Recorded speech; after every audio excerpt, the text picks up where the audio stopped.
शहर से दूर एक छोटी पहाड़ी के पास एक गांव था।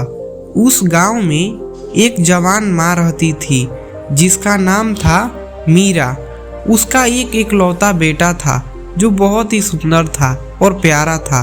वह पूरा दिन अपने बेटे के साथ ही रहती थी, हमेशा अपने बेटे की खुशी के लिए सब कुछ करती थी। एक बार की बात है, उसका बेटा बीमार होने लगता है। धीरे धीरे बीमारी बढ़ती जाती है। वह गांव के डॉक्टर के पास भी जाती है। डॉक्टर भी इलाज करते हैं लेकिन ज़्यादा कुछ असर नहीं पड़ता है क्योंकि यह एक अचानक आई बीमारी थी। किसी को नहीं पता था कि आखिर यह क्या है। उसका बेटा कुछ ही समय बाद गुजर जाता है। मीरा का दुख इतना बढ़ गया कि उसने खाना पीना छोड़ दिया। वह पूरा दिन रोती रही और अपने मृत बेटे को अपने सीने से लगाए घूमती रही और जो भी आता जाता उसे एक ही बात कहती कि मेरे बेटे को वापस ला दीजिए। गांव के लोग उसे समझाते कि वह अब वापस नहीं आ सकता है, लेकिन माँ तो माँ होती है। वह कहती है कि नहीं, मेरा बेटा चाहिए तो चाहिए। वह पूरा दिन रोती रहती है, इधर उधर घूमती रहती है और बहुत लोग इसे समझाते हैं। उसका दर्द इतना बढ़ गया था कि अब उसे बेचैनी होने लगती है। तभी वह गांव का मुखिया उसके पास आता है तो वह पूछती है कि मुखिया जी, आप तो मुखिया हैं, आप हमारे बेटे को बचा लीजिए। वो मुखिया ने देखा उस महिला की आंखें सूज गई थी। रोते रोते उसकी आंखें लाल हो गई थी और बेटा का अंतिम संस्कार करने का भी समय गुजरा जा रहा था। वह कहते हैं मुखिया कि हे मीरा, तुम हमारे गांव के बगल में ही एक बुद्धिमान भिक्षु आए हैं, तुम उनके पास जाओ और अपनी यातना बताओ। उन्होंने कहा कि उन भिक्षु का नाम बुद्ध है। वह महिला इतना सुनते ही बहुत ही खुश से झूम उठी। वह नदी के उस पार जाकर और बुद्ध के पास चली गई। बुद्ध उस समय प्रवचन दे रहे थे, लोग प्रवचन सुन रहे थे। जब उन्होंने देखा कि एक महिला दौड़े दौड़े रोते रोते आ रही है तो सभी लोग साइड हट गए। वह महिला गौतम बुद्ध के पास जाती है और उनके पैरों में गिर पड़ती है और कहती है चिल्लाते चिल्लाते कि हे गौतम बुद्ध, मैंने सुना है आपके पास शक्ति है, आप मेरे बेटे को बचा लीजिए। गौतम बुद्ध चुपचाप बैठे हुए थे। वह शांति से एक नज़र उसके बेटे को देखते हैं और उस महिला को भी देखते हैं। वह समझ जाते हैं कि यह महिला अपने बेटे से बहुत अत्यधिक प्रेम करती है और वह इसके बिना नहीं रह पाएगी, वह मर जाएगी इसी के साथ साथ। फिर वो गौतम बुद्ध कहते हैं ठीक है, मैं आपको बेटे को बचा लूँगा। इतना सुनते ही वो महिला बहुत ही खुश हो जाती है।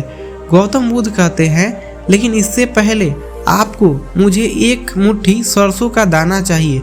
वह कहती है बस इतनी सी बात, मैं अभी लाती हूँ। फिर गौतम बुद्ध उसे रोकते हैं और कहते हैं कि हे माते, आप उसी घर से वह सरसों का दाना लाइए जिसके घर कोई मारा नहीं हो। तो वह महिला कहती है ठीक है। वो अपने गांव की तरफ दौड़ी दौड़ी जाती है। जब वो अपने गांव में पहुंचती है तो घर का दरवाज़ा खटखटाती है और कहती है कि आप मुझे एक मुट्ठी सरसों का दाना दे दीजिए। तो लोग देखते हैं कि यह औरत बहुत रो रही है और साथ ही साथ इसके चेहरे पर झुर्रियाँ आ गई है, रोते रोते आंखें लाल है। वो जल्दी से दौड़ कर आते हैं और सरसों का दाना देने लगते हैं। तो वह महिला पूछती है क्या आपके घर में कोई मारा तो नहीं ना है? तब देने वालों की आंखों में आंसू आ जाता है।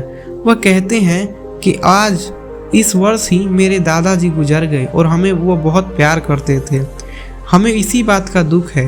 वह महिला उनसे सरसों का दाना नहीं लेती है।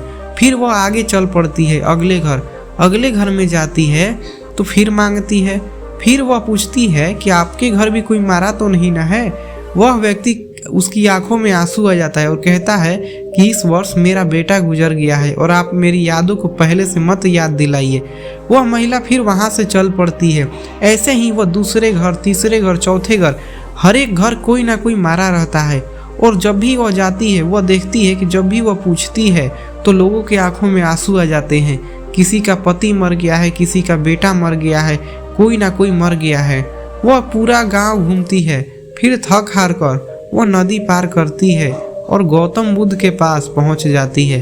फिर गौतम बुद्ध कहते हैं कि लाइए, मुझे वह मुट्ठी भर सरसों का दाना दीजिए। वह औरत थक हार कर रोते रोते बैठ जाती है और कहती है कि ऐसा मुझे कोई भी घर नहीं मिला जिसके घर कोई मारा ना हो। तब गौतम बुद्ध समझाते हैं कि जब आप ये समझ गई हैं तो फिर दुखी क्यों हो रही हैं। वो औरत कहती हैं कि हे गौतम बुद्ध, अब मैं समझ चुकी हूँ कि दुख सिर्फ मेरे पर ही नहीं आया है, दुख हर एक दुनिया में है और यह दुख हमेशा रहेगा। हर किसी के घर दुख है, मेरे घर ही नहीं है। वह गौतम बुद्ध को प्रणाम करती है और उस समय अपनी आंखों को पोंछती है और कहती है कि मैं अपने बेटे का अंतिम संस्कार करूंगी। गांव के मुखिया भी वहां पर आ जाते हैं। वह सब उस बच्चे को उठाकर ले जाते हैं और उसकी माँ ही उसको अपने बेटे को अग्नि देती है। अब वो सीख चुकी थी कि दुख तो हमेशा ही रहेगा और हम लोग ऐसा हमेशा सोचते रहते हैं कि दुख तो सिर्फ और सिर्फ हमारे अंदर ही है। ऐसा नहीं है, पूरे गांव में दुख है, सभी लोग दुखी हैं और यह सुख दुख आता रहेगा, जाता रहेगा। यही गौतम बुद्ध उस महिला को समझाते हैं। वह महिला गौतम बुद्ध को प्रणाम करती है और भावुक मन से अपने घर की तरफ लौट जाती है। उसका दुख कम तो नहीं हुआ था, उसको अभी भी बेटे की याद आ रही थी। वह बोली, गौतम बुद्ध, हे गौतम बुद्ध, मैं अपने बेटे को भूल तो नहीं सकती, लेकिन मैं इतना समझ गई हूँ कि ये दुख तो आता ही रहेगा।